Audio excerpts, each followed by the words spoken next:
이제 저는 이제 목회, 설교를, 나는 내 설교가 그렇게 마음에 안 들어 하는 사람이기 때문에 자신이 없고 늘 그렇지만, 일평생 설교자는 설교에 무거운 짐이 있고 그런데, 일단 목회는 이제 말씀 강단 중심으로 늘 목회해 왔어요. 그러니까 이제 심플한 목회예요. 제 같은 경우에는 지금도 마찬가지고, 제가 새순교에서 목회를 했던 방식과 지금 목회 방식이 똑같아요. 비교적 이제 훈련 사역은 초기에 이제 새순교를 개척을 했기 때문에 훈련 사역을 이제 소그룹에서 계속 했던 것은 끊임없이 한 거고, 그것은 이제 수영로 부교육자로 있을 때 동일한 방식이었어요. 그러니까 돌아보면 이제 80년부터 80년 1월부터 교육전도사부터 시작했으니까, 올해 굉장히 20년이 40년이 40년. 그런데 그렇게 영향을 받았던 것 같아요. 초기부터 이 방식이에요. 학생들 맡을 때도 그렇고, 청년들 맡을 때도 그렇고, 교구 맡을 때도 그렇고, 목회의 방식은 달라지지 않았던 것 같아요. 거의 사람 중심, 훈련 중심, 말씀 중심으로. 말씀의 위력이 가장 중요하다는 걸 느낀 것 같고, 성경이 최고의 무기고 자산이고 자원이고 파워고, 이거 다른 잔재주 이런 거 필요가 없어요. 복잡한 프로그램도 많이 하지도 않았고, 강단이 이제 건강하게 균형 있게 말씀이 선포되어지는 거. 그러면 이제 그 다음부터는 이제 다른 것들은 그냥 말씀이 공동체를 움직여가는. 새순교회 같은 데는 이제 큐티를 무조건 모든 교회 다 하게 했어요. 그러니까 이제 개척했던 교회이기 때문에 가능한 거죠. 그래서 조직도 그걸로 만들었어요. 연령별로 나누어서 큐티 그룹이에요. 우리는 전부 다 교회가 조직이. 주일 점심 먹고 전부 다 나누어져서 학교를 빌려서 해서 방에 다들 가지고 말씀을 나누는 거예요. 토요일 날은 새벽기도 마치면 그 큐티 그룹 리더들하고 저하고 내일 본문을 저하고 미리 살펴보는 거예요. 그러니까 내가 시트를 만들어서 나눠주고 내일 본문 전체적인 것들을 이제 묵상하는 데 도와주죠. 그리고 핵심적인 것들을 알려주고, 이렇게 해서 주일날은 온 교인들이 점심 먹고 나면 그룹으로 나누어서 밥을 먹으니까 이민교회는 나누어서 이제 말씀을 나누고, 그러니까 이제 모든 게 말씀으로 움직여 나가는. 예를 들면 차량 안내팀이 있다. 그러면 그 차량 안내팀장은 무슨 역할을 동일하게 하느냐면 큐티 리더 역할을 같이 하는 거예요. 그러니까 사역만 있는 건 없고 반드시 말씀을 묵상하고 멤버들이 다 말씀을 묵상하게 하고 그 멤버들이 모이면 말씀을 쉐어링하는 그룹을 만드는 거죠. 그 속에서 그게 메인이에요. 어쩌면. 그러면서 사역도 하게 하는 거예요. 자, 이 방식은 제가 전도사 때도 동일해요. 그래서 남부산교회 내가 교육전도사 할 때도 교사들은 교사회를 따로 하지 않고 모두 매일 성경을 들고 그 공간이 없는데도 어느 구석에 모여가지고 교사들은 저하고 큐티 쉐어링을 해요. 그날 아침 본문을 가지고. 우리가 어디나 모이면 그날 성경 본문을 가지고 말씀을 묵상한 것을 나누는 거예요.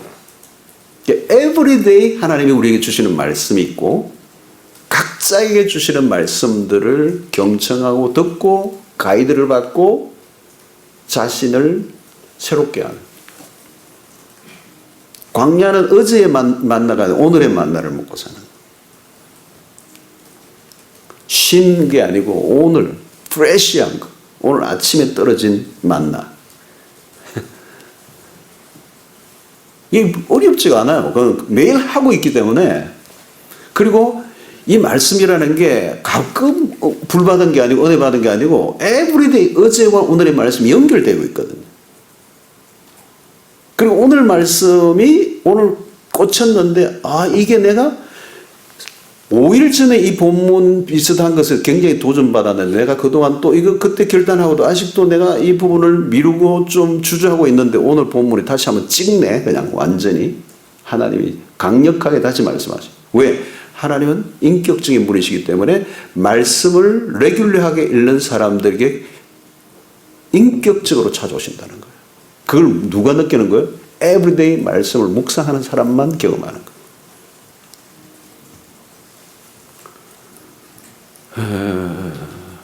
그러니까 이런 공동체를 큐티 훈련을 시키면요, 이게 파워풀한 겁니다.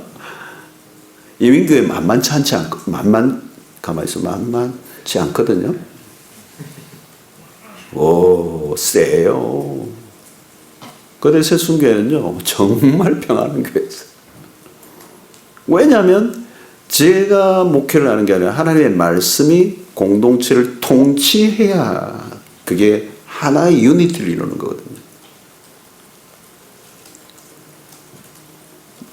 목사의 목회 철학과 한 방에 날아가 버려요.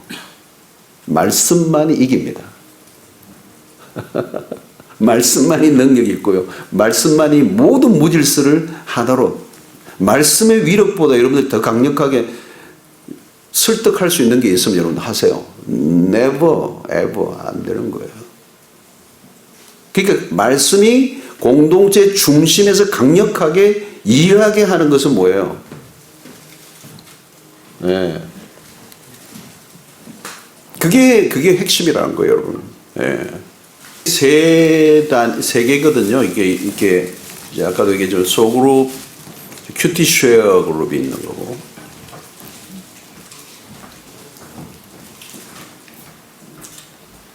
근데 큐티 그룹이 살아나려고 하면 이제 여러분 해보시면 알지만요. 큐티 세미나 백날 해도 큐티 못해요. 안 해요, 또. 큐티를 지속적으로 하게 하는 가장 강력한 방법은 큐티를 나누는 그룹이 있어야 돼요.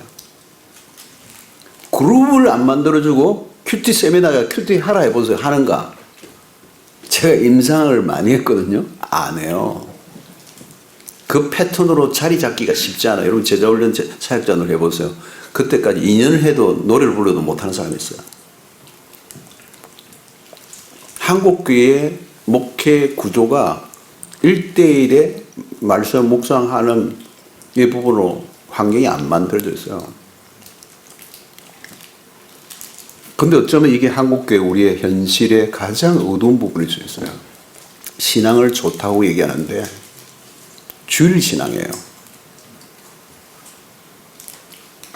그 주일 신앙이고 사람들의 눈에 보이는 것에 집중되어 있는, 이게 허위의 신앙이 많아요.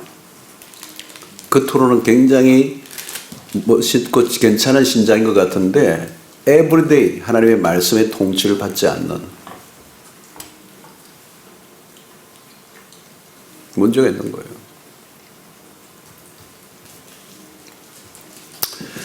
그래서 이제 개인의 묵상, 이거는 1대1이에요. 그러니까 퍼스널 디보션 있잖아요. 개인적 헌신. 그러니까 헌신의 가장 중요한 헌신은 뭐냐 하면 성도들에게 하나님의 말씀에 헌신하게 해야 돼요. 그 말씀에 시간을 보내야 돼요. 그렇지 않은 헌신은 자아중심적인 헌신으로 빠질 가능성이 많아요.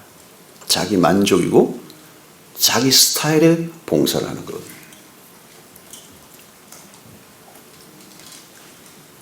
철저하게 1대1로 하나님과의 펠로십을 갖게 하는 것. 이게 말씀 묵상을 늘 강조하는 것. 이게 모든 것의 베이직이에요. 그게 가장 기초에 자리 잡지 않으면 기초가 없는 집이에요. 그렇게 생각하면 맞아요. 그래서 제가 그걸 깨달았기 때문에 제 목회는 그걸 노래를 불렀던 거예요. 그러니까 저를 만나면 다 큐티예요. 수영록에 있을 때 내 만나면 전부 다 큐티예요. 오전에는 주부들 전부 다 큐티 훈련시켜가지고 큐티 쉐어 그룹을 하는 거예요. 제가 만든 방식은 뭐냐면 큐티를 쉐어하고 그 다음에 뭐 하냐면 큐티를 딱 해서 그날 수요일 아침반이면 수요일 아침반 여자분들 모이면 저하고 같이 쉐어를 해요. 그날 본문을 가지고. 그 다음에 마지막 내가 쉐어링을 하는데 제 쉐어링은 이분들보다 한 단계 더 깊이 들어가잖아요. 이제 그거 들으러 오는 거예요. 와우, 우리가 막 시간 엄청 들여가지고 묵상했는데 저걸 못 봤네. 그 다음 플러스 성경 공부를 해요. 이 큐티식 성경 공부를 한 거예요. 그건 제가 개발한 거예요. 재밌어요. 그래서 교사들 할 때는, 전도사 할 때는 교사들 불러가지고 큐티하고, 교구할 때는 교구 리더들 다 훈련시키고, 쉐어링 그룹을 하고, 그럼 말씀이 통치를 해요. 말씀이 사람들을, 그러니까 매일, 여러분들이 매일 똑같은 본문을 가지고 묵상을 깊이 있게 하는 공동체의 숫자가 많아지면요, 내가 할 말 하나도 할 말이 없어요. 말할 필요도 없어요. 성령이 오늘 아침 그 본문을 가지고 각 사람 가운데 하나님이 말씀하시는, 오늘 이 본문을 보면 이런 일이 좀 일어나겠다, 예상 가능한 일들이 일어나요.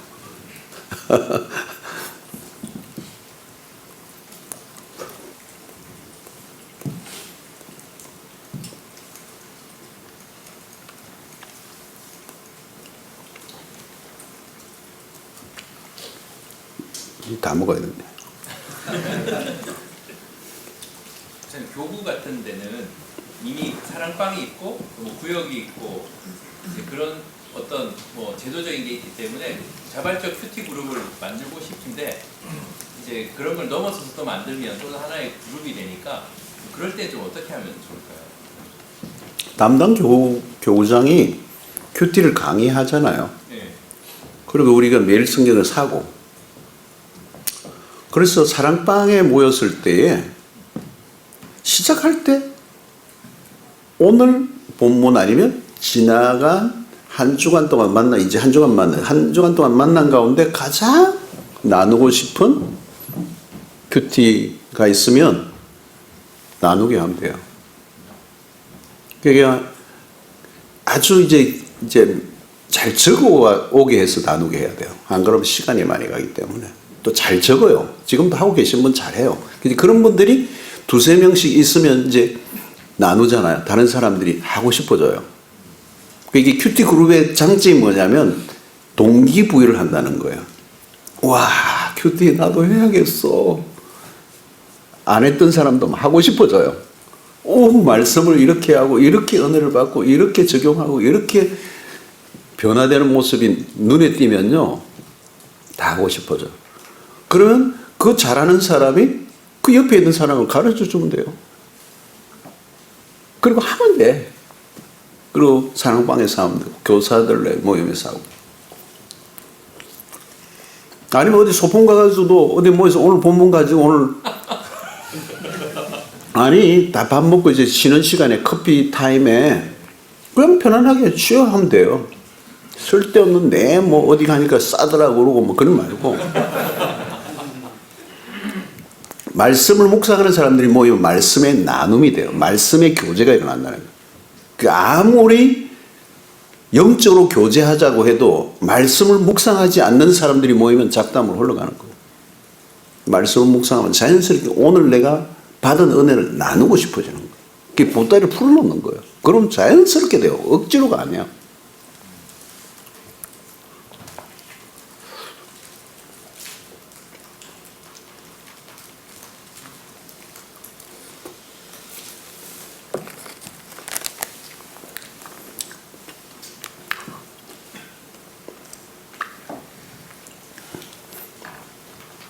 그래서 저는 이 성경이, 뭐 여러분 자주 강조했지만, 이 성경을 우리가 가지고 있다는 것만큼, 그날은 개척하면서 맨 땅에 헤딩한다는 말 들으면 무슨 맨 땅에 헤딩해?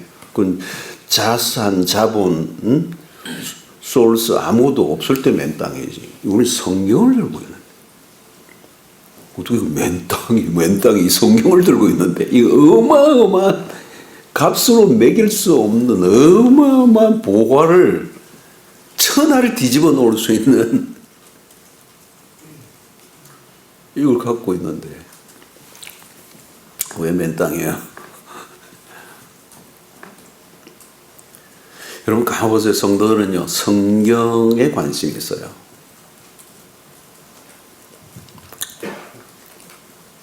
그렇게 성경을 풀어놓는 설교자의 프리빌리지, 특권이에요, 특권. 그 우리는 여기 생사를 걸어야 돼, 생사. 다 소용없어. 이걸 걸어야 돼. 이거 여기에 걸어야 돼. 여러분, 아무 별짓을 다 하고, 별재주 다 있고, 테크닉 있고, 뭐, 학력이 있고, 뭐, 디그리 있고, 소용없어요. 성경을 성경으로 드러내고, 그 말씀의 위력이, 진가가, 빛이 드러나게 만드는 이 일을 대체할 수 있는 것은 아무것도 없다. 그러면 우리의 모든 시간과 모든 에너지와 모든 관심과 모든 독서와 우리의 모든 지적 활동이 이 말씀을 말씀으로 드러내기 위한 그 인문학책을 하나 사서 읽더라도 이 인문학이 아니고 인문학을 통해서 성경을 더 깊이 들여다볼 수 있는 도구로 사용할 수 있어야죠. 뭐 인문학 빠질 이유도 하나도 없고. 오리엔티드 돼야 된다. 오리엔티드. 나는 목회 이제 덕을 본 게 딴 게 아니에요. 뭐 별 대단하지도 않지만 성경 하나만 사실 중요하게 여기고 개인적으로 큐티 나눠 가르쳐주고 속으로 만들어서 그룹화하고 개인적으로는 하나님과 말씀으로 교제하게 하고 그룹으로 모여서 말씀으로 집중하고 강해 설교라는 툴을 통해서 성경 본문을 성도들과 함께 공동체 전체가 나누는 이 삼위일체가 이루어져. 그 다음에는 너무 뭐 복잡한 방식을 갖고 할 필요가 없어요. 심플한 목회를 했어요. 지금도 사실 심플해요. 자, 그 다음에 이제 우리 교재로 넘어가면 목회자의 설교 계획이 나오는데요. 목회 계획 안에 중요한 것이 설교 계획이죠. 단기, 장기적인 계획을 세워야 됩니다. 자, 여기에는 우리의 신앙의 여정, 성도들의 신앙의 여정, 전이가 들어가죠. 신앙의 단계들을 생각해야 됩니다.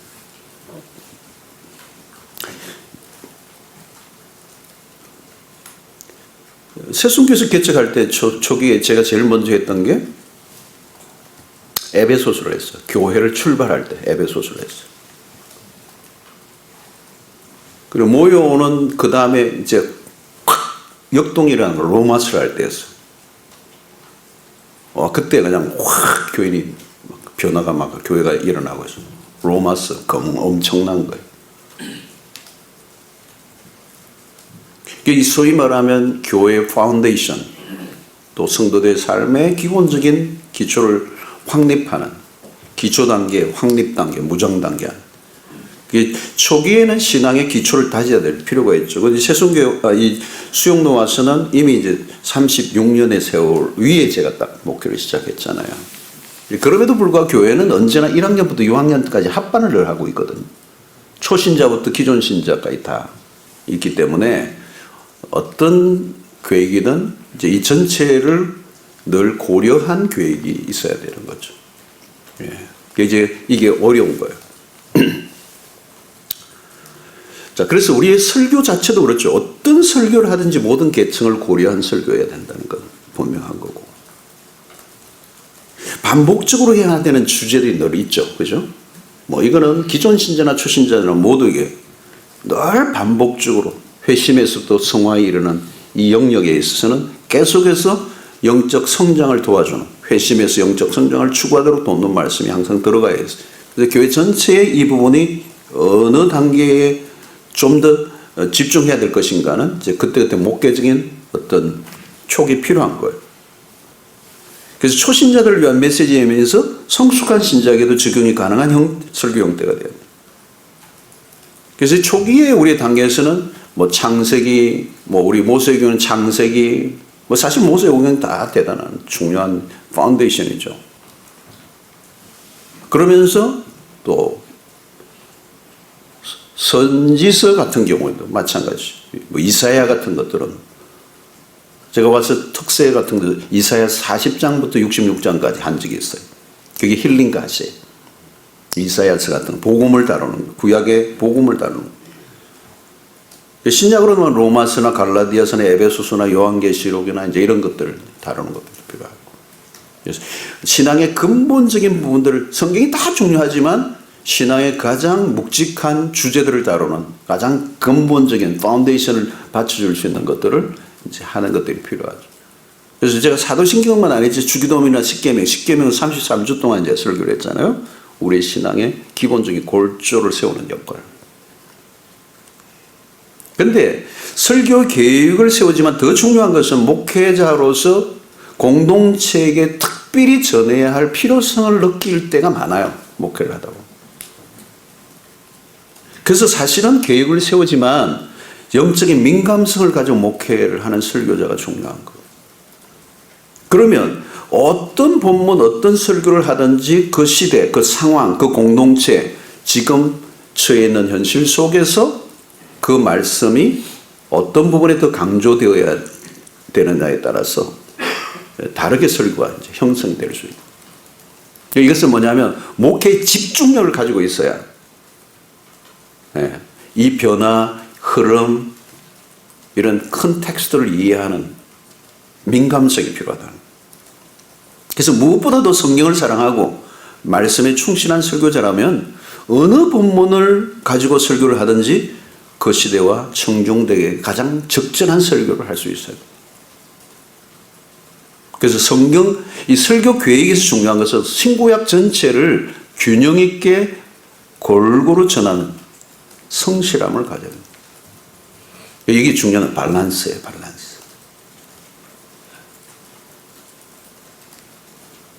가능한 이제 계획을 제가 이제 세우고 있죠. 제가 마지막 할 때까지 뭐 다 못 다루는 게 아쉬운 거죠. 계획 세우는 것은 뭐 성경이 그리고 성경을 기본적인 해석을 통하여 강해적 설교를 하려고 하면 사실은 어떤 것을 선택하든 아주 이 기본적인 성도들의 영적인 역량을 균형 있게 채워주기 위한 기본적인 목회자의 소양은 마스터 플랜이 잡혀져 있어야 돼요.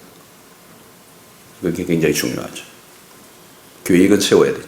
그럼에도 불구하고 또 영적인 민감성을 가지고 그때그때 따라 어떤 본문이든지 모든 계층에게 골고루 이 신앙의 전 여정에 필요한 것들을 다양하게 증거할 수 있는 역량이 있어야 됩니다. 자, 그 다음에 설교와 성경신학이라는 부분에 이제 좀 얘기하겠습니다. 자, 성경신학이라는 건 쉽게 얘기하면 성경을 성경으로 대하려고 하는 노력에서 나온 신학이죠. 그 성경 전체에 대한 흐름, 성경 자체에 대한 통찰을 키우는 작업, 성경신학적인 작업이죠. 사실 성경신학이라는 게 시작된 건 꽤 오래됐지만 그렇게 오래되지는 않았어요. 우리가 특별히 신학교 다닐 때도 이 성경신학은 신학교에 올라오지 않았어요. 감옥으로 올라오지도 않았어요. 자, 저 신학교를 해보니까 목사들의 약점이 뭐냐? 성경에 대한 무지. 신학교에서 성경을 안 배워요. 배우셨어요, 여러분? 인트로덕션하고 끝나죠. 신학교에서 신학을 배우는 거잖아요. 그리고 신학이라고 하는 것은 굉장히 우리의 가슴을 뜨겁게 해주는 것이기보다는 계몽주의 이후에 우리의 지적 만족을 주는 학문적 신학으로 많이 기울어져 버렸어요. 그러니까 신학을 하고 나면 싸늘해져. 신학을 하면 가슴이 불이 붙어야 되는데 그래서 목사님으로 들어갔다가 집사로 나온다고 뭐 그런 얘기를 합니다.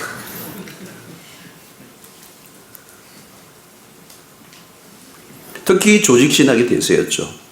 성경에 관련된 주변의 학문을 배우긴 했는데 정작 성경의 비경 안으로 들어가는 훈련이 없었어요. 그러니까 성경을 모르고 설교를 한다는 게 어불성설이라는 거예요. 선무당이 사람 잡는다고. 성경을 모르는 설교자는 영혼을 이끌 수 없다는 거죠. 이게 좀 안타까워요.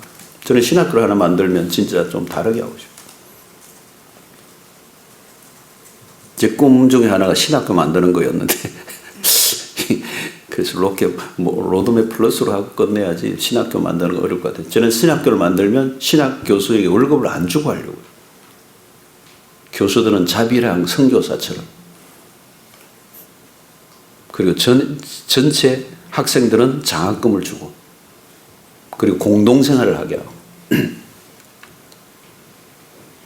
주말에는 교회로 가고 집으로 가고 주중에는 공동생활을 다 하고 교수들하고 도제식 방식으로 하고 다 전액 장학금 풀 스콜러십. 근데 뽑는 거는 엄청나게 어렵게 해가지고 그에 한 명도 못 뽑을 수도 있어. 자격이 안 되었어. 뭐 이런 형태의 신학교 안 될 것 같죠, 그죠? 일단 장사가 안 돼. 돈이 안 돼.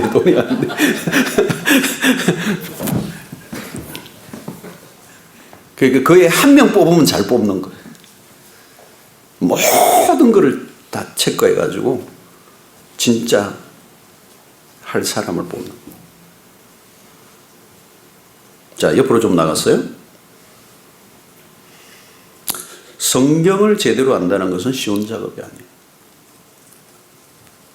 설교는 전적으로 성경을 드러내는 거예요. 철학이 필요하고 인문학적인 식견도 있어야 되지만 그 모든 것은 성경을 이해하는 데 도움을 주는 보조적 작업이죠.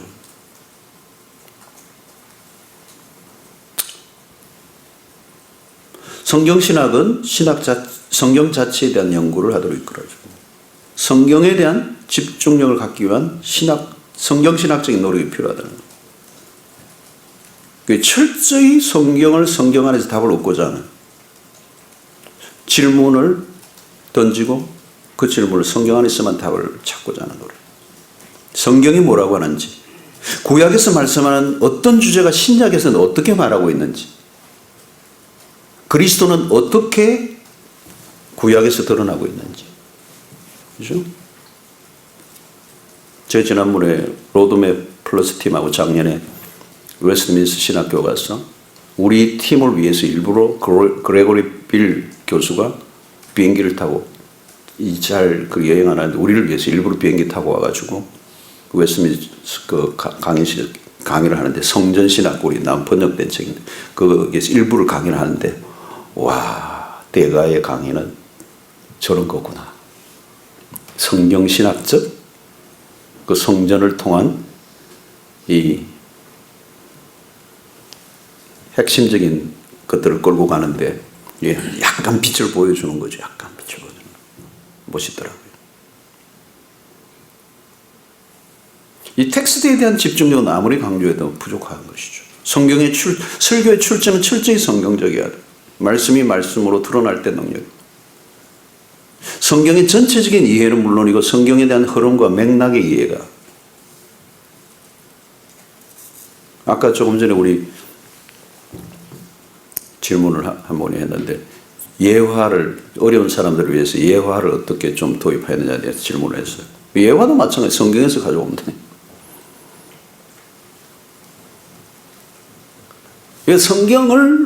성경만을 말하기에도 시간이 부족해요. 설교 시간이. 성경을 성경으로 해석하려고 하는 열심이 필요하다는 거죠. 이게 뼈에 사무치도록 그게 새겨져 있어요. 설교와 조직신학은 신학이 탄탄해야 되죠. 신학교를 졸업해도 결국 우리는 신학책을 계속 접해야 합니다. 한국의 위험한 현실은 신학이 없는 목회로 너무 오랫동안 달려왔기 때문에 지금 길을 잃어버렸어요. 교회 성장의 도구마에 걸려 모든 것이 그 안에 다 함몰되어 버렸어요. 성장주의에서는 숫자가 우상이 되고 신학적 논의는 뒤로 밀리고 말았다. 결국 방향을 잃어버렸어요. 교회는 오늘날 수없는 문제를 끌어안고 허우적거리게 됐어요. 교부 시대에서부터 이어온 이 신학에 좋은 유산의 터 위에 교회가 세워 있잖아요. 교리와 신조를 체계적으로 확립한 것을 우리의 조직신으로 본다면 그것은 2000년의 기독교 역사의 터 위에 우리 개혁주의 신앙이 딴들이 서 있는데도 불구하고 이 개혁주의 신학의 빛을 발하지 못하고 목회 현실에서는 실종이 되어버린 거예요. 그래서 이 타락과 구원과 회복과 이런 것들 중요한 주제들을 그죠? 이 조직신학이 가지고 있는 그 아주 중요한 역사 속에 탁월한 하나님의 종들의 그 지성을 통하여 하나님의 그 말씀의 빛을 비추어준 신학적 그 정수들을 우리가 가지고 있어야 돼요. 설교 속에 신학이 드러나진 않아요. 그러나 감추어져 있는 거죠. 그리고 스며 나와야 돼. 그 뼈대와 골격을 붙들고 설교를 해야 된다. 그래서 인간론과 신론과 삼위일체론과 교회론과 종말론 이 뼈대가 단단하게 채워져요. 여러분 뼈대가 너무도 중요한 거거든요.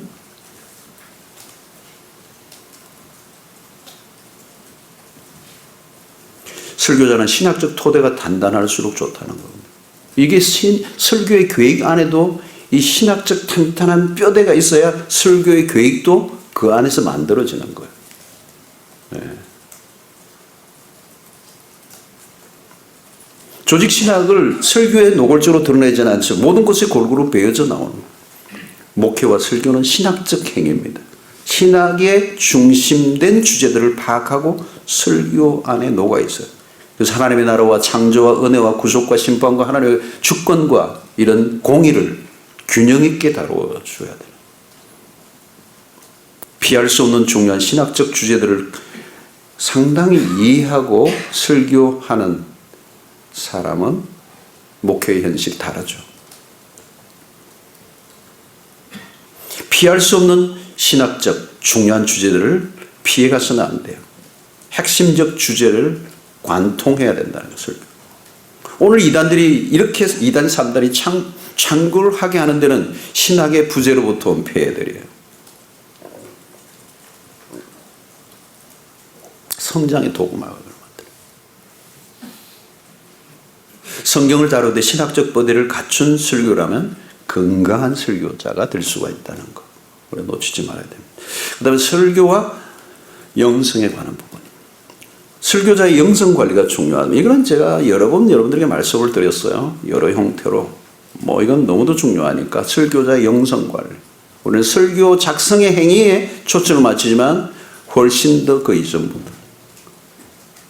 그러니까 영성의 관리는 결국은 설교자의 일상의 관리다 해도 과언이 아니에요. 설교자의 일상. 설교자는 어느 삶의 한 주간 동안 어느 토막을 딱 잘라내도 그런 영성의 빛이 거기에 서려 있어야 되고 설교자로서의 영성의 면모가 어느 부분에서든지 드러나야 돼요. 그래서 설교문을 작성하기 이전에 설교자의 마음 상태가 매우 중요하다. 설교 준비보다 마음 관리가 선행되어야 되죠. 설교자는 설교자의 인격과 영성을 통과해서 나오는 것이기 때문에 설교자의 일상을 점검하지 않고는 설교를 논할 수가 없어요. 설교자의 마음은 언제나 평온을 유지하도록 힘을 써야 돼요. 설교자는 분주하지 않고 단아한 생활을 통하여 묵상의 샘이 늘 솟아오르는 일상으로 살아야 됩니다. 설교자의 마음 관리가 핵심이죠. 마음의 그릇이 끼어지면 설교를 담아내기 어렵습니다. 마음이 복잡하고 혼란스러우면 설교 준비 자체에 어려움을 겪어요. 말씀이 복잡하면 말씀의 세계 안으로 들어갈 수 있나요? 못 들어가요. 빙빙 도는 거죠. 여러분 산을 오르려고 하면 기본적인 준비를 해야 됩니다. 높은 산을 오르려고 하면 더 많은 준비를 해야 합니다. 그러지 않으면 성급하게 서두르가다가 등정은 고사하고 실족사를 하고 말이죠. 한라산 한번 등정 정상 갔다고 온 경험을 재작년에 한번 했나요? 아주 나는 그냥 장산 비슷한 줄 알고 갔다가 와, 한라산은 역시 한라산이더라고요. 쉽지 않더라고요. 운동화 신고 갔거든요. 운동화도 안 되더라고요. 트레킹화를 신어야 되더라고요. 장로님들하고 갔는데 장로님들이 챙겨준 거 아니면 난 큰일 날 뻔했어. 나는 뭐 스틱도 없고 뭐 그냥 뭐 들레들레 갔더니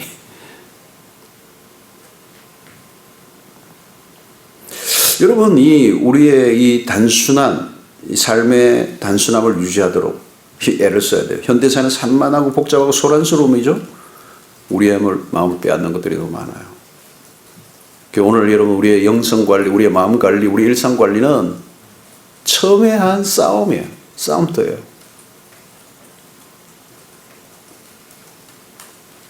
여러분, 이 벚꽃이 요즘은 뭐 코로나 때문에 그렇지만 벚꽃이 날려도요, 벚꽃의 바람에 마음이 안 흔들려야 돼요. 뭐 갈 수 있으면 뭐 볼 수 있으면 보고 그렇고 안 모르지 흔들리지 않아요.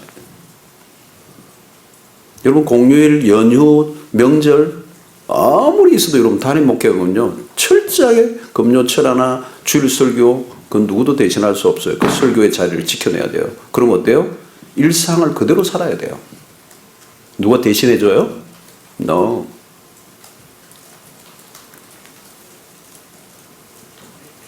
이게 심플한 삶이에요. 말씀이 하는 것에 마음을 빼앗겨서는 안 된다는 거예요. 말씀에 승부를 걸고 말씀의 길을 걷고 말씀의 목회를 하고 성경 중심의 목회를 하겠다 그러면 이 하나님의 말씀의 통치를 믿고 말씀을 통하여 강단을 중심으로의 목회를 하겠다 그러면 이거는 야무진 결단이 아니면 안 돼요. 일상의 관리예요. Simple life. 우리의 마음 관리를 해야 돼요. 생활 관리해야 돼요. 여러분, 마음도 여러분 우리 안에 수없는 미움, 분노, 시기, 염려, 원망, 불평, 엄난, 갖가지 중독, 반복되는 좋지 않은 습관들,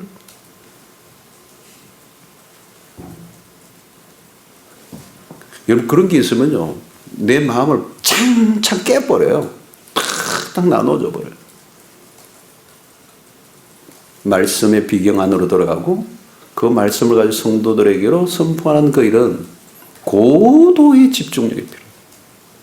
설교 한 편도 여러분 본문을 중심으로 가다가요 옆으로 세기가 일수예요. 일수.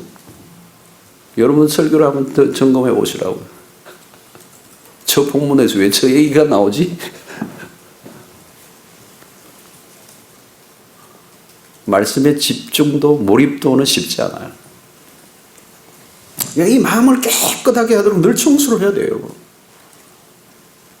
말씀의 거울에 먼저 자신의 모습을 성찰해 봐야 되죠.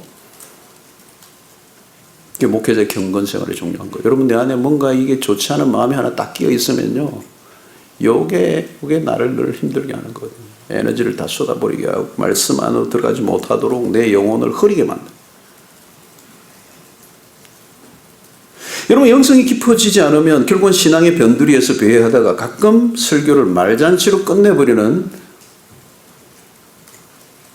내가 말씀 안으로 들어가지 않았기 때문에 그 말씀의 바깥에서 말잔치로 그냥 끝내버리는 설교자의 일상이 되면 그 영혼은 이미 피폐해질 뿐만 아니라 결국은 피폐해진 그 영혼이 좋은 설교자로 살아가지 않을 뿐만 아니라 그 말씀이 수혜자로서 설교자가 아니기 때문에 그런 말로만 잔치 풍성하게 그냥 막 선포해버리고 마는 책임 없는 설교자는 결국은 뭐로 나타나요? 사건, 사고로 나타나요. 사고를 친다고요. 그게 뭐 7개고 8개고 빗나간 삶이 거기서 나와요. 여러분 목회자가 설교의 준비와 설교의 시간을 다 들이지 않고 살면요 목회자는요 시간이 남아요.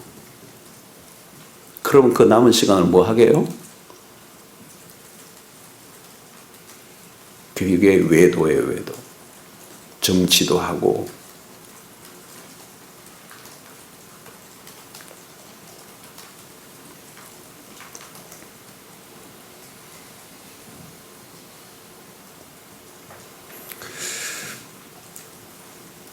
그러니까 설교자는 성도들의 영혼에 이 말씀을 가지고 다가갈 수 없는 정도로 끝나는 게 아니라 자신의 영혼마저 서서히 그 말씀에 굶주린 상태로 살아가고 있기 때문에 아주 위기에 처하게 된다는 거. 그러면 나중에 목회 전체가 위기에 휩싸이게 됩니다. 성도들을 굶주리기 때문에 성도들이 다 그냥 나중에는 이제 막 악이 나는 거야. 악이. 저 언제 내보낼까? 여러분, 영성생활과 설교의 자금은 뗄래야 뗄 수가 없습니다. 설교가 곧 영성의 현주소가 되고 영성이 고스란히 묻어나는 곳이 바로 강단이 되어야 한다. 자, 설교와 기도입니다. 자, 설교를 목사가 하지만 설교를 통해서는 역사는 성령이 하시죠. 그래서 성령의 도우심이 빠진 설교는 허약합니다. 그래서 말씀이 성도들의 가슴에 파고 들어가려고 하면 성령의 역사가 필요합니다. 그래서 성령의 역사를 의존하려고 하면 결국은 기도의 중요성을 강조하지 않을 수 없습니다.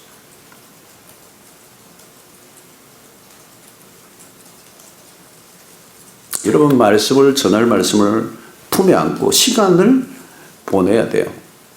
어떻게 해요? 기도로. 그래서 기도가 동반되지 않은 설교는 드라이해.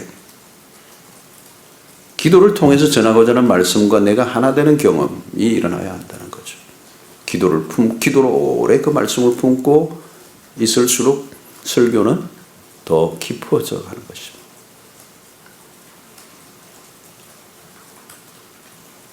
그런데 우리는 기도로 보이지 않는 영역이 이르라 쉽게 간과하죠.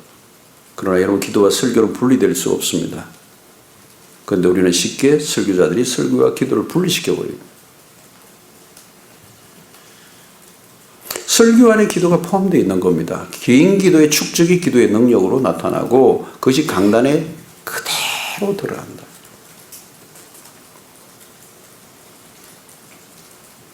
설교가 공적인 사역이라면 기도는 사적인 일입니다. 하나님의 말씀을 대언하는 자로서 기도의 축적 없이 수행하기는 어려운 것입니다.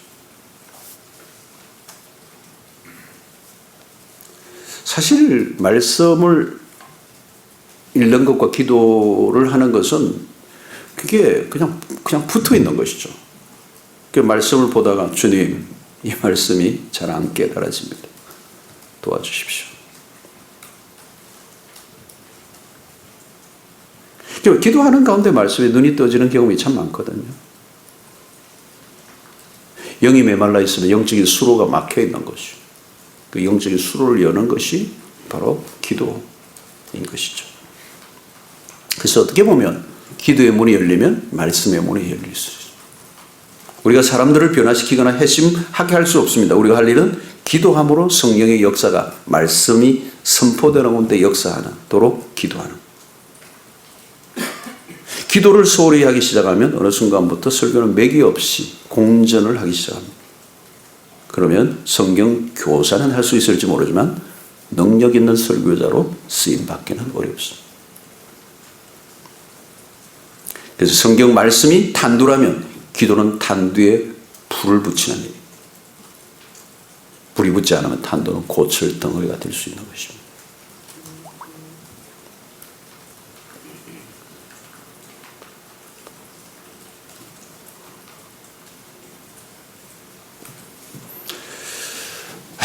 그러니까 여러분, 공짜 없어요. 날로 먹을 수 없어요. 공짜 없어요. 제가 그랬잖아요. 독서 안 해도 별표 없어요. 독서하는 목사나 목사하지 않는 목사는 별표 없어요. 그런데 1년이 가고 5년이 가고 10년이 흐르면 다른 길을 걸어요.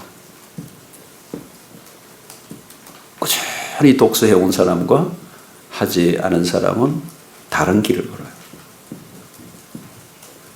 그리고 10년에 축적된 독서량을 읽지 않은 사람은 다시는 따라올 수 없어요. 10년의 축적은 무서운 거죠. 그리고 20년. 기도도 똑같아요. 기도 안 해도 별표 없어요. 똑같아요. 근데 기도를 축적하지 않으면 기도를 축적하고 살아온 사람과 전혀 다른 길을 걷는다. 요령 있게 살면요, 요령껏 살 수 있어요. 근데 드러납니다. 무서운 거죠. 무서운 거예요. 요즘 이 시대에 이렇게 지금 막 교회 문을 닫고 이런 상황이 있으니까 우리를 묻는 거죠. 만약 이 일이 계속된다면 우리는 도대체 존재 가능한 존재들이 아니에요. 그죠? 우리는 뭘 할 건가요?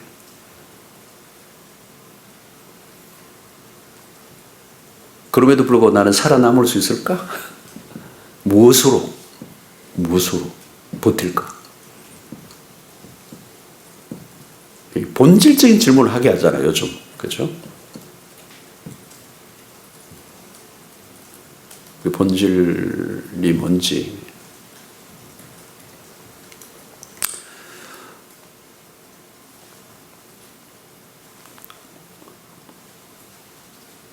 자, 그 다음에 우리 설교 청중으로 넘어갑시다. 설교를 할 때, 오늘 너무 많이 다양한 주제를 가져가 해서 이게 뭐 그런데 하여튼 이러면 들어놓으시고 또 뭐 이렇게 한번 다시 강화하는 작업이니까. 설교를 할 때 대상에 대한 고려가 중요하다. 이 뭐 전에도 좀 한 적이 있어요. 물론 대상에 너무 치우쳐도 문제예요. 설교의 문제가 있습니다. 그렇다고 청중을 무시하고 설교해서도 안 된다는 이 이중성이에요. 설교의 내용을 누구에게 전달하려고 하는가? 첫 번째는 설교를 듣는 청중에 대한 이해력. 자, 오늘 청중은 굉장히 까다로워져 있어요. 저는 그냥 단순한 문화 속에 설교자가 강단에 서면 일방적으로 받고 아멘, 또 설교자의 경외심, 목회자에 대한 존중심, 성력 이런 게 있었어요.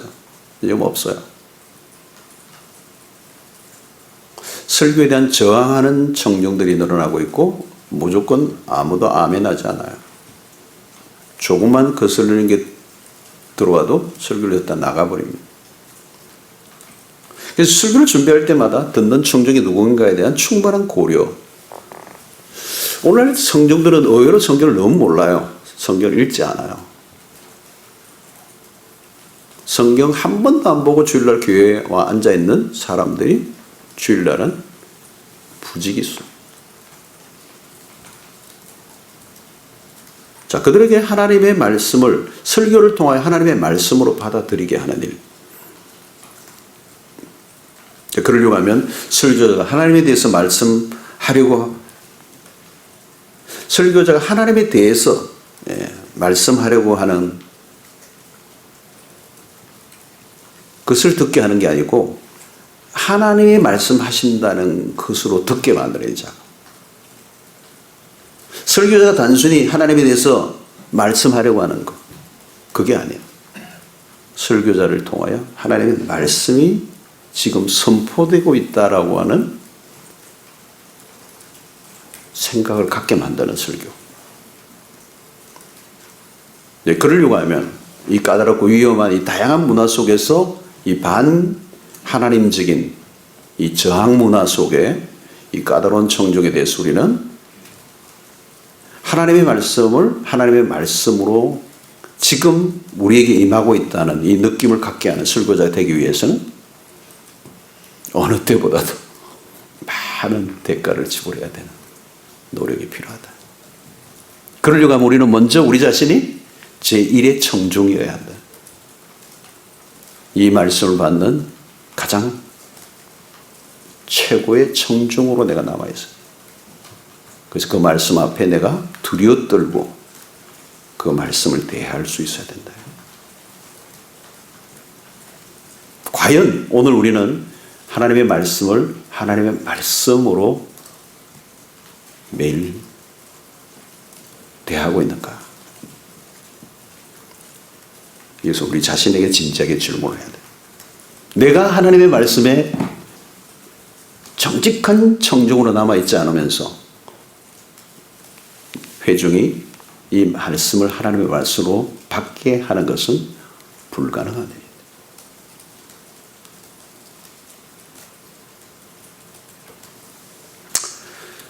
자, 이게 우리의 큰 과제예요.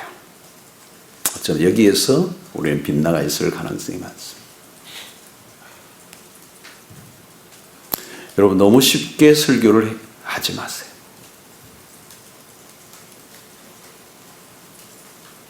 말씀 앞에 두려워 떠는 우리의 정직한 태도가 필요하죠. 자, 설교에서 그건 그 정도만 하고요. 뭐 청중에 관련된 부분은 앞에도 많이 한 적이 있습니다.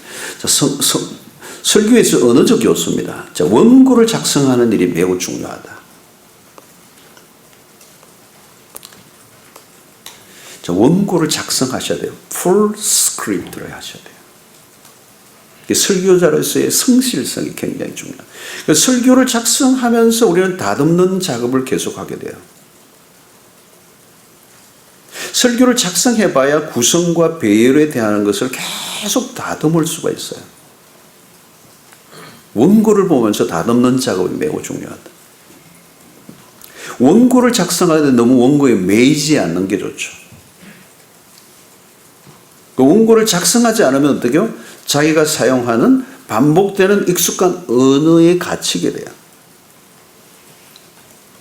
원고를 보고 하는가 안 보고 하는가는 그렇게 중요한 주제가 아니에요. 중요한 주제가 아니에요. 중요한 것은 뭐예요? 내용이에요, 내용. 설교의 내용. 내용이 좋으면 전달의 방법은 그렇게 중요하지 않아요. 핵심은 내용이고, 그 다음에 중요한 것은 그 내용을 가능한 자연스럽게 표현하는 것이죠. 원고를 가지고 하더라도 아주 자연스럽게 할 수 있으면 되고, 원고 없이 하는데 내용이 빈약하면 청중은 금방 지루해집니다. 그리고 원고가 없으면 장기적 목회를 할 때 반복되는 설교를 하기가 쉬워요. 자, 중요한 것은 뭐예요? 승부는 어디에 걸어야 돼요? 내용에 걸어야 돼요. 그러려고 하면 설교문 작성을 성실하게 하라는 거예요. 보든 안 보든 상관없이. 그리고 작성할 때 중요한 건 뭘까요? 작성을 하다 보면 문장력을 키우게 되는 겁니다. 언어에는 뭐가 있어요? 문장에 힘이 있어야 되는 거거든요. 그러려고 하면 어때요? 언어의 선택을 신중히 하는 거. 표현에 따라, 배열에 따라 의미가 달라질 수 있고 강조가 달라지죠. 그리고 우리가 문장을 작성할 때, 설교문을 작성할 때 문어체를 구어체로 바꿔야 한다. 구어체로 바꿔야 돼요. 근데 완벽하게 바꾸기는 어려워, 사실 작성하다 보면. 그것은 반복해서 계속 음독을 해야 가능한 거예요. 근데 이게 시간이 어마어마한 거. 작성의 과정에 시간이 많이 들어요. 문법적으로 틀린 경우도 많아요. 작성을 할 때 그것을 보는 거죠. 그래서 논리적인 가도 보아야 돼요. 반복되는 불필요한 관용어를 정리해야 되고 성실한 원고 다듬기를 계속해야 돼요. 그래서 우리는 글쓰기, 설교 안에 글쓰기가 들어가 있는 겁니다. 목회자는 글쓰기 훈련이 되어야 된다. 저는 글쓰기 훈련을 굉장히 오랫동안 했어요.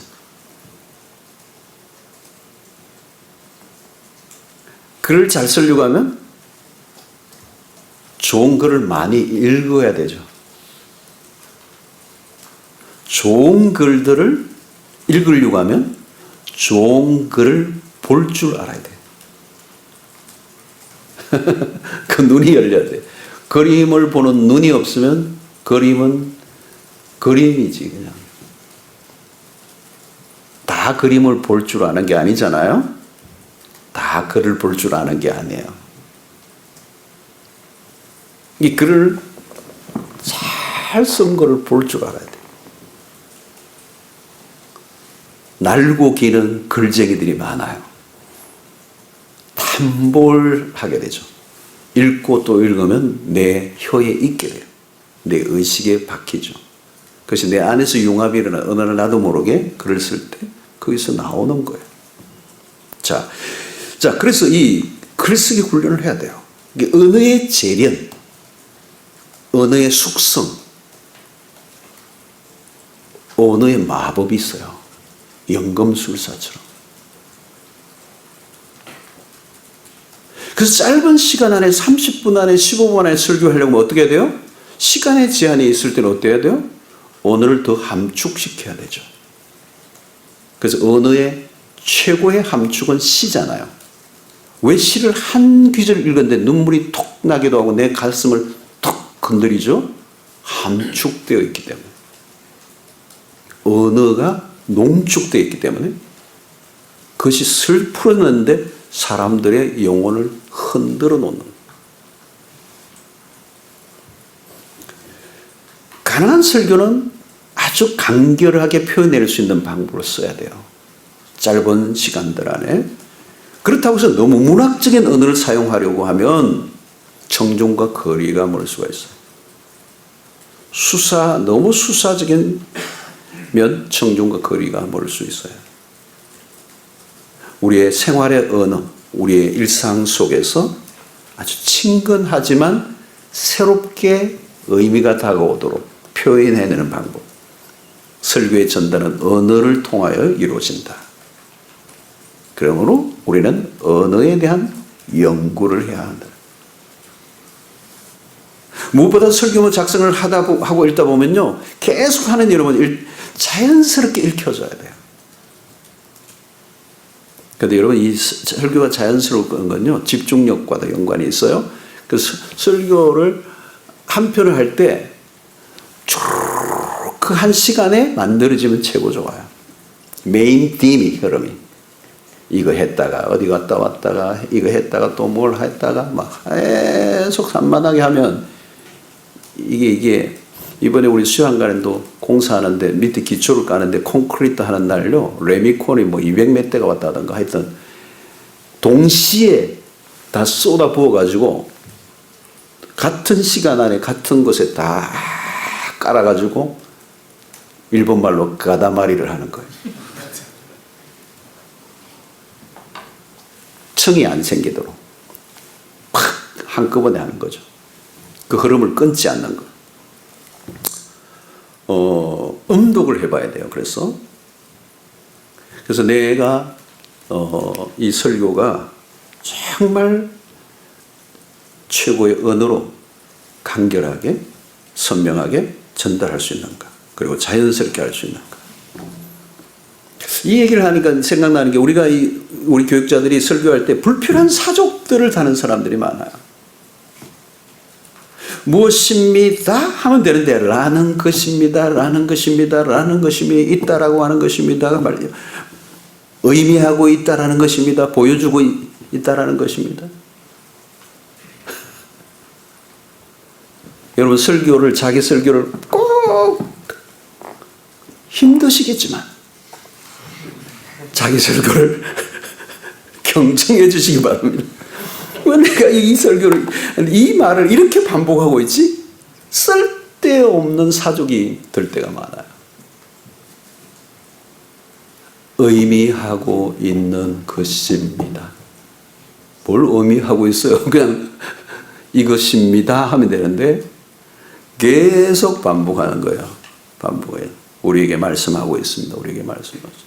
의미하고 있다라고 했습니다. 의미하고 있다. 보여주고 있습니다. 보여주고 있습니다. 그러니까 마치 자기는 빠져 있고 제3자가 그것을 인용하는 것과 같은. 그러면 직구를 날려야 될 때는 직구를 못 날리고 허공으로 날아가 버리는 이 말씀의 약화를 가져오는 이 반복된 관용을 빼야 된다. 이런 것들을 뭘 해야 알아요? 원고를 써야 가능해요. 내 입에 익어 있는 것들이 막 나가기 때문에. 자, 설교에서 비언어적 요소가 있는데요. 설교자의 체험이 중요합니다. 말씀 안에 들어가 본 체험이에요. 설교자의 영혼의 상태에 달라지는 거죠. 자, 자, 서울을 직접 가본 사람의 얘기와 그렇지 않은 사람의 전달은 다른 겁니다. 미묘한 억양에서 그게 드러나는 거죠. 그러니까 결국 자신이 살지 않은 것을 말씀하는 것에 대한 한계가 있는 겁니다. 여러분, 기도하지 않으면서 기도를 강조한다면 설득력이 약해요. 아무리 큰 소리를 치고 성경 구절을 다 갖다 대도 자신이 살지 않은 것에 대한 말씀에 대한 한계가 있어요. 그 미묘한 뉘앙스, 비언어적 요소예요. 물질에 대한 헌신도가 떨어지면서 자기 자신은 헌금 설교를 아무리 해도 진실성이 떨어지잖아요. 그러니까 자신의 삶과 말씀의 괴리에서는 진실성이 결여되면 그는 비언어적 요소예요. 뭔가 성중에게 전달될 때 힘이 없어요. 이건 비밀이에요. 미스테리예요. 그러니까 여러분 모르세요. 말씀을 살아낸 사람은 그 말씀을 투박하고 단순하게 전달 툭 던지는데 삶의 무게가 근처에 얹혀서 던져지기 때문에 위력이 커져. 그것은 언어에서 얘기가 되지 않는 거예요. 비언어적 요소예요. 말씀을 삶으로 살아낸, 경험해본.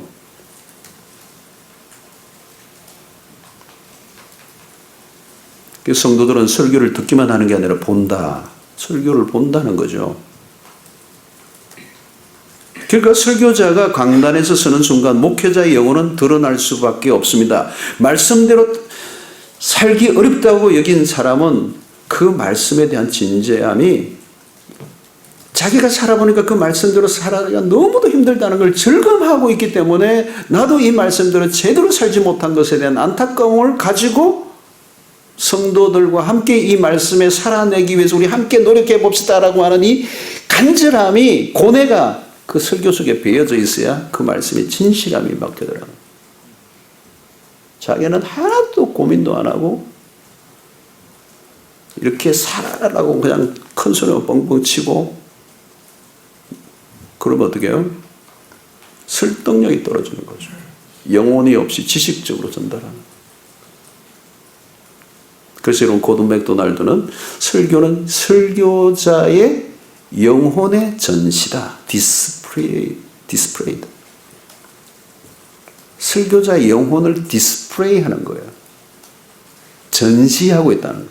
그러니까 우리가 강단에 서는 순간 우리의 영혼을 온 천하에 디스플레이를 하는 거예요. 나는 이런 사람입니다.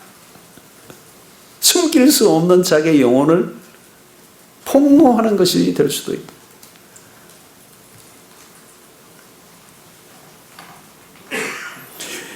자, 설교자는 자신이 살고자 애를 썼던 말씀을 전할 때 청중들의 가슴에 파고 들어갑니다. 진실성이 결여된 설교는 허공을 치죠.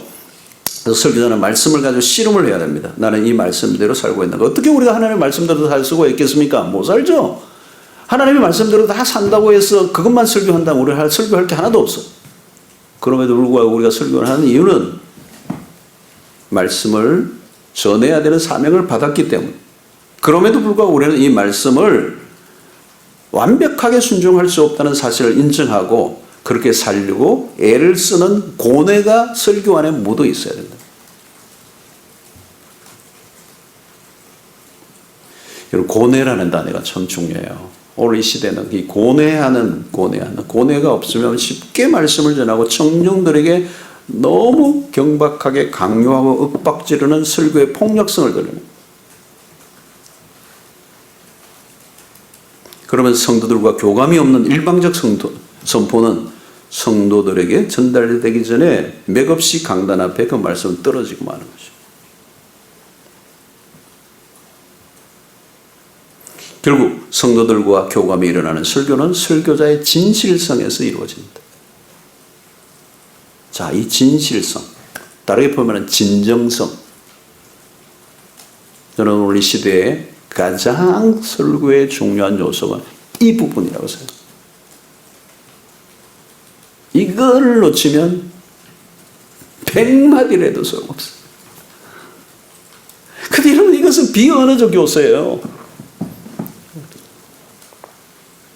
하나님의 말씀을 따라 살아내려고 했던 그 진지함이 일상 속에서 내 안에 없으면 강단에서는 우리는 영원히 디스플레이를 한다니까. 경박스러움을 드러낼 수밖에 없고 성도들에게 어필하고 밀고 들어갈 수 있는 자신감도 없고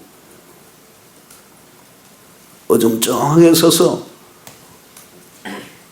그냥 내 준비한 말씀을 정신없이 그냥 속사포처럼 쏘고 내려오는 거.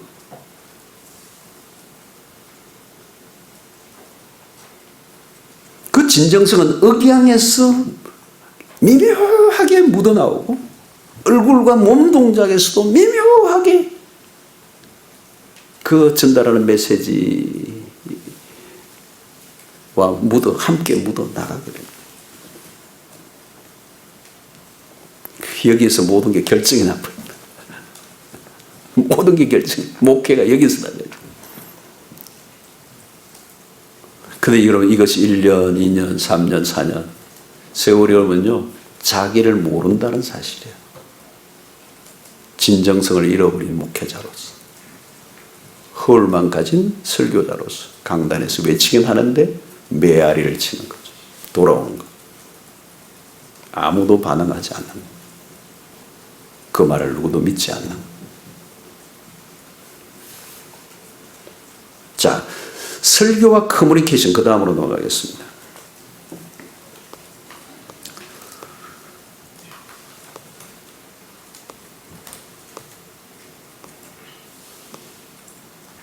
오늘 다 못 마치겠네.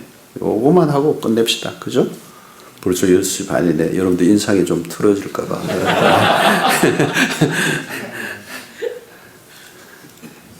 예를 들었어. 자, 커뮤니케이션 이 부분에.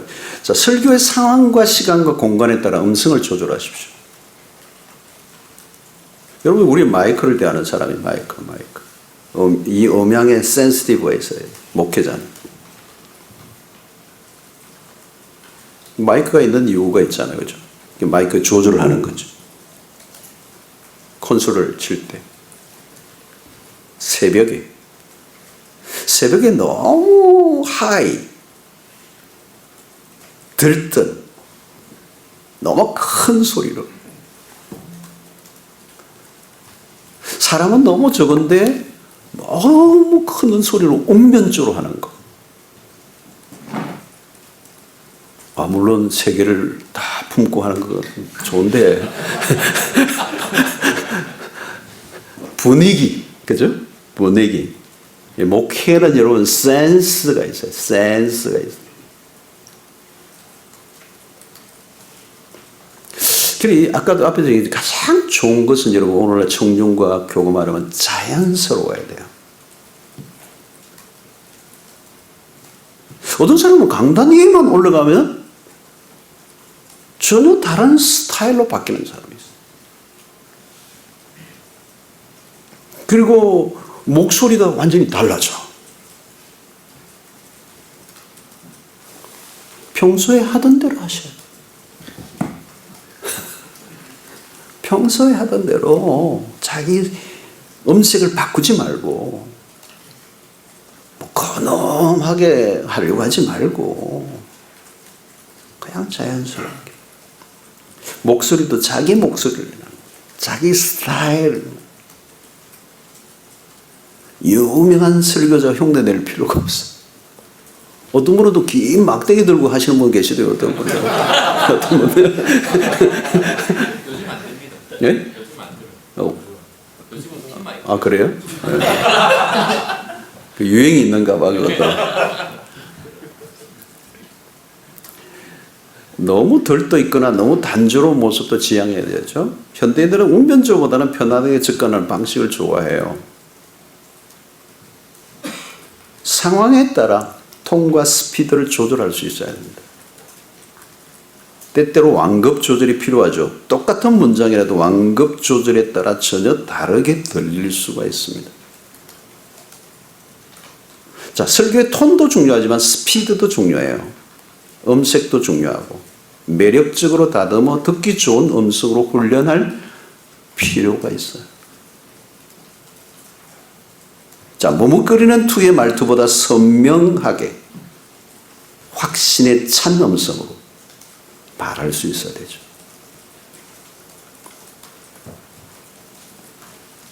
스피드도 완급 조절이 필요해요. 너무 빠르지도 않고 느리지도 않게. 중요할 것은 어떤 때는 조금 더 리타드, 느리게,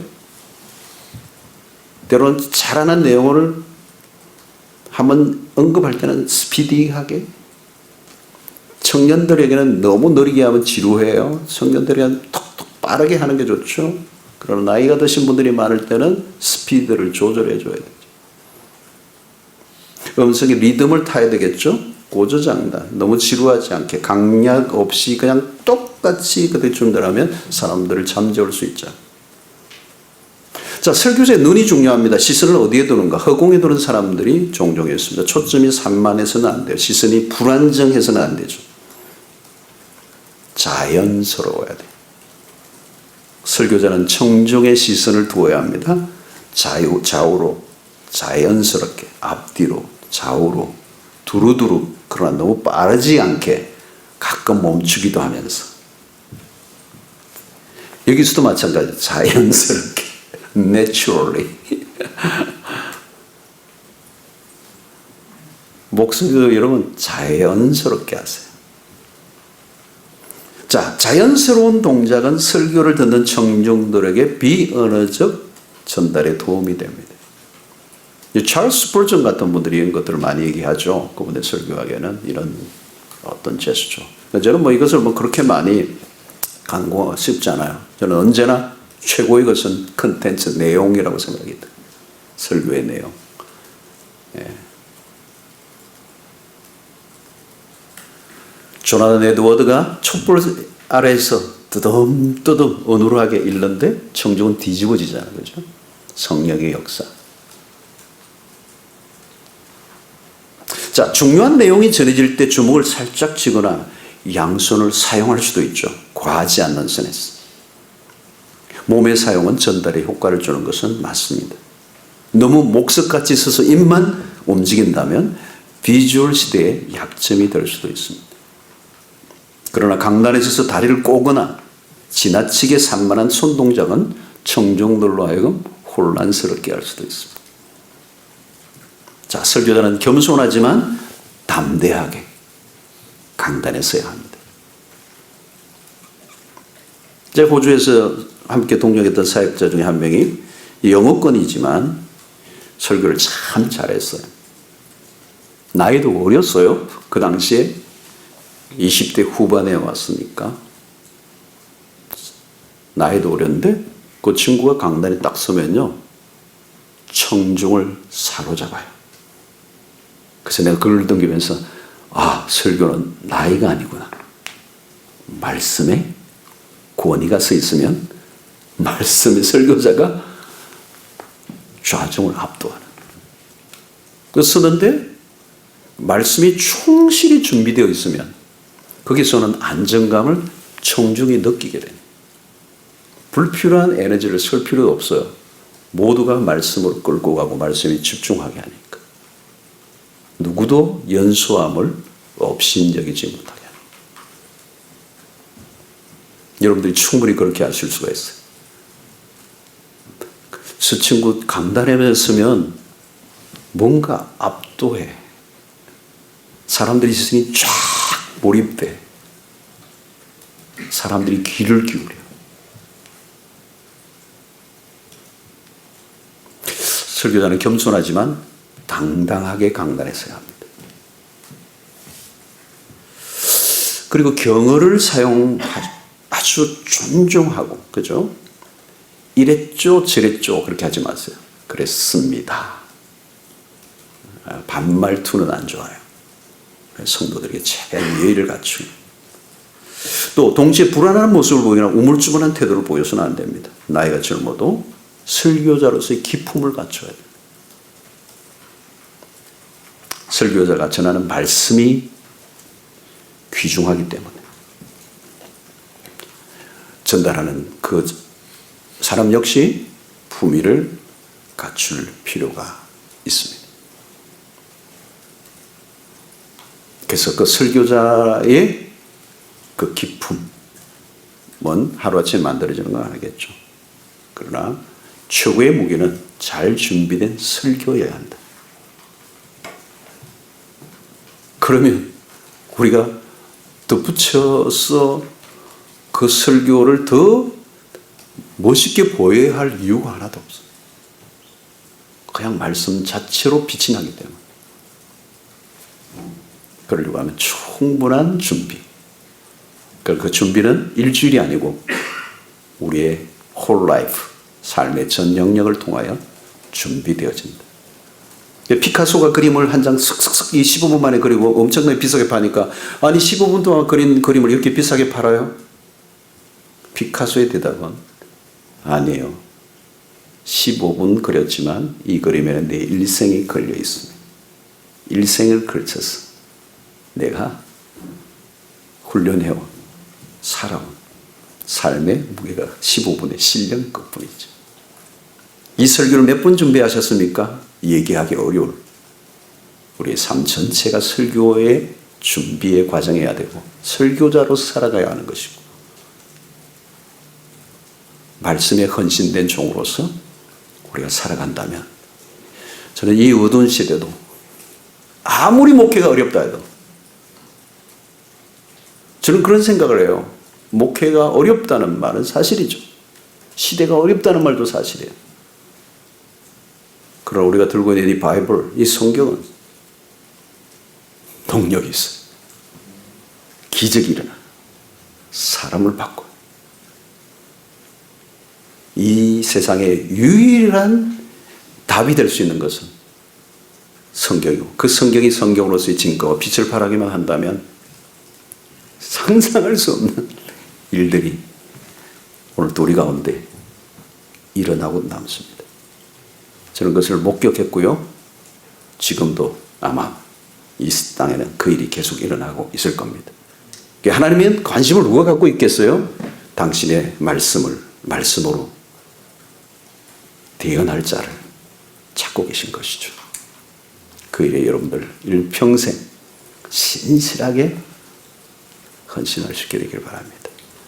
다음 시간에 이어서 또 우리 하도록 그렇게 하겠습니다. 기도하고 마치겠습니다.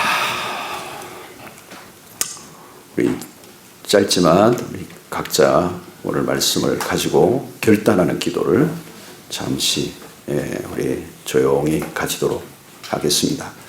만만치 않은 시대예요. 어설픈 칼로는 내 손 자르기 쉽고요. 남 다리 자르기 쉽고요. 아무것도 못해요. 말씀에 나를 세워야 돼요. 근데 쉽지 않아요. 저도 해보지만 쉽지 않아요. 쉽지 않아요.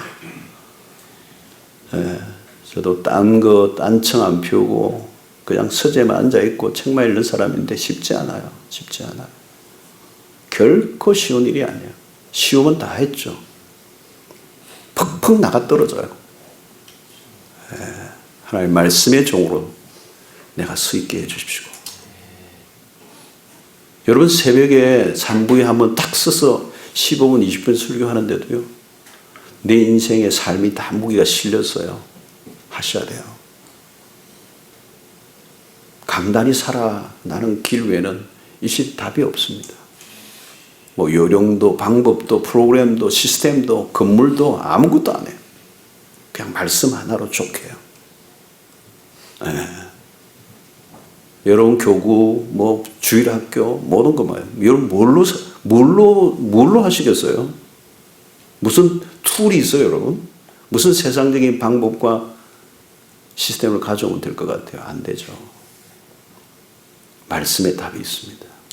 말씀의 종으로 살게 해주십시오. 말씀의 불을 토하게 하시고 말씀에 사로잡게 하시고 말씀의 고로 앞에 나를 보게 하시고 우리 수영록에 사는 길도 말씀밖에 없고요. 이단이 이렇게 창궐하고 거짓된 프로그램, 거짓된 교리에 끌려가고 진짜의 맛을 못 보여준 거잖아요. 우리가. 하나님 우리가 목회자로서 살아가는데 설교자로서 다시 살아나게 해 주시옵소서.